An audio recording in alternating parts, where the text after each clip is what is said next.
Ce film m'a juste choqué. Le film Obsession qui m'a été vendu comme le renouveau du cinéma d'horreur, qui est un genre d'ailleurs qui est très vieillissant, très poussiéreux, où on a des codes qui se renouvellent pas forcément et ça devient de moins en moins agréable d'ailleurs d'aller voir ces films. Je me suis naturellement dit que comme d'habitude on en faisait beaucoup pour pas grand chose et que le film n'allait pas être exceptionnel, et je crois que je me suis trompé. Tout d'abord le thème du film, on parle ici d'un amour obsessionnel devenu dévorant à tel point que il est carrément flippant en fait. Et c'est selon moi un excellent thème pour faire un film d'horreur qui est un peu original. Avec Obsession en fait on a un scénario qui tient vraiment sur un bout de papier et pourtant le réalisateur nous tient en haleine tout le long du film. Pour rapidement refaire le script sans spoil bien sûr, on a Bear qui est un peu un loser qui ose pas trop avouer ses sentiments à Nikki, une de ses collègues de travail, et donc il va utiliser un petit bout de bois à casser en deux et il formule le vœu que Nikki tombe amoureuse de lui. Et de là, Nikki n'est plus elle-même. Alors on se l'accorde, vu comme ça paraît pas non plus révolutionnaire.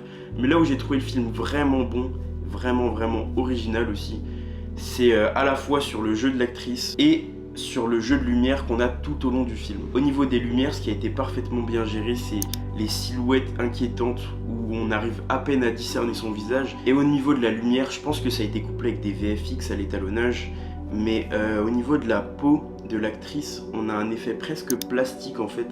Elle est totalement déshumanisée et c'est ce qu'a essayé de faire le réalisateur de A à Z dans le film. Et au niveau du jeu de l'actrice, on a plein de choses qui sont assez déroutantes. De manière globale, on a un jeu qui est assez loufoque. J'ai pu entendre lors de la séance quelques rires justement à quel point c'est too much, on est trop loin dans le jeu. Mais c'est ce qui est recherché et ce côté loufoque, il produit un malaise, il est pas là juste pour être drôle ou pour être un peu cringe, non, ça crée un réel malaise. Alors j'ai relevé plein de points positifs sur lesquels j'étais agréablement surpris de la part d'Obsession.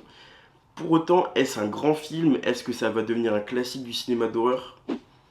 Je ne pense pas. Pourquoi? Parce que selon moi déjà on est beaucoup trop light sur l'écriture des personnages. Ils ont un but qui est bien défini dans le film et ils vont servir juste ce but là. Ils ne vivent pas, ils ne te surprennent pas. Ils n'ont pas de sortie de route. Ils sont exactement ceux pourquoi ils ont été écrits à la base. Et finalement, le seul qui a un certain développement, ça reste Bear. Il jouit d'une certaine manière de la situation, même s'il la trouve horrible.